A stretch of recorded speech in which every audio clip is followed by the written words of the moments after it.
Hey guys, welcome back to the channel. Well, today we have an open tag from our good friend Dave over at the Singing Toad, and he wanted to see 5 favorites.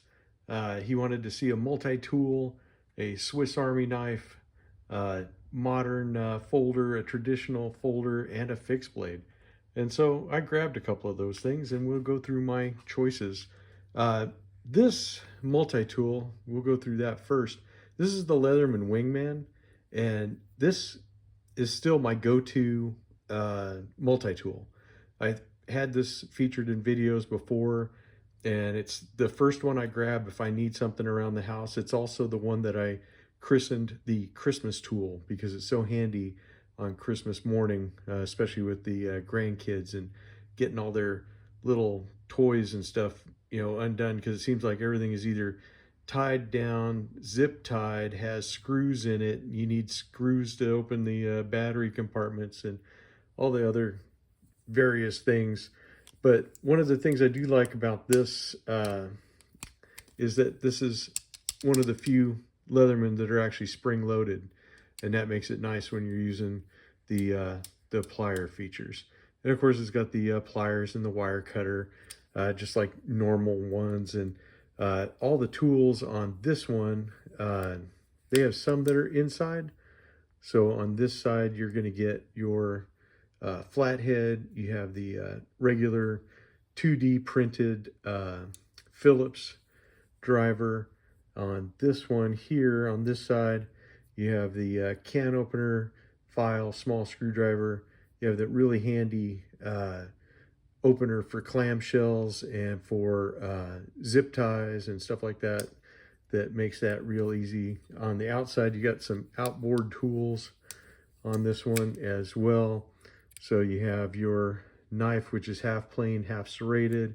On the other side, you have some scissors that the only thing with these scissors is you really have to make sure that they are all the way out, and it does have a little liner lock so you can use the spring. So as you see, you got to have this thing like locked all the way over. This is probably the feature I dislike the most on these, is this, but it seems like all multi-tools seem to have at least one function that that you can kind of do without.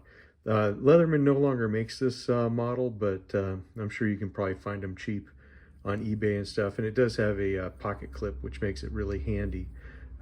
So not a bad multi-tool. For the sack, this one came to me as a gift from El Phoenix. He sent this in. It didn't have any kind of scales on it at all. This is one of the old climber models.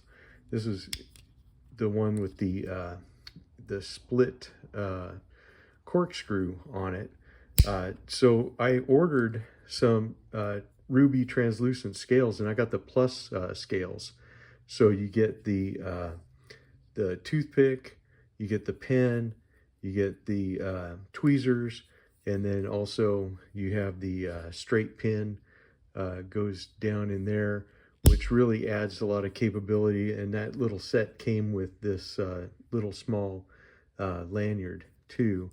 But yeah, this is a really cool knife. You get the awl on this, and you have the corkscrew, like we said. I don't think there's any other back tools on this. I don't carry it a lot, but it's just kind of cool because it gave me a project with a Swiss Army knife. And this is a Swiss Army knife that I did not have. Of course, you have your regular opening layer. I'm not much on the Swiss Army stuff. I get into it, then I get out of it, and it's just one of those things that's kind of weird. Here is the scissors, if I can get them out. Now the Victorinox scissors, these are the best multi-tool scissors in the whole business, hands down. They just do such a great job. Let's see, that's still the scissors. It's so hard to do this through the camera. I think that's it. Yeah, opening layer, scissors, main blade, and I think, oh yeah, it has that little secondary blade So, but it was really kind of a cool project just to slap some scales on it and, just kind of fix one up and make it spiffy. So it was a fun little deal.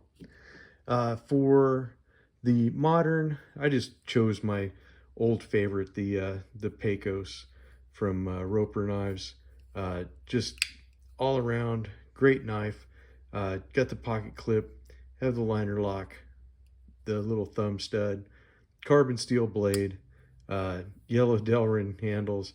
What's not to like, right? And if I can get it just right, there you go. You can flick it out with your thumb and everything else. And you can't even see where Tom welded this back together. He does such a good job at that. You can never tell he snapped the tip on this at all. Yes. Just kind of a running joke because I had let Tom borrow this. And the true story is not that he broke the tip on it, but that for a couple of days there, he actually had no idea where he had put this away, and he was kind of worried about it that he would not be able to get it back home to me. But it came back safe and sound. But still, we like to talk about it. Another for my traditional, I just grabbed this More Maker trapper. This is their Texas trapper, and I picked it because, of course, I got it engraved with the channel name, and I thought that it's just a cool knife, and I do like the trapper pattern, and this is just a great full-size knife. I mean, it's got the yellow handles, which could stand in for any of my yellow Delrins, but this is yellow bone, carbon steel blades. Just a really fine knife. I really like it. I'm really glad I got it. It's the only More Maker knife I have at the moment, but who knows, that may change, and I may get another one of their knives one of these days. They are really a very cool knife.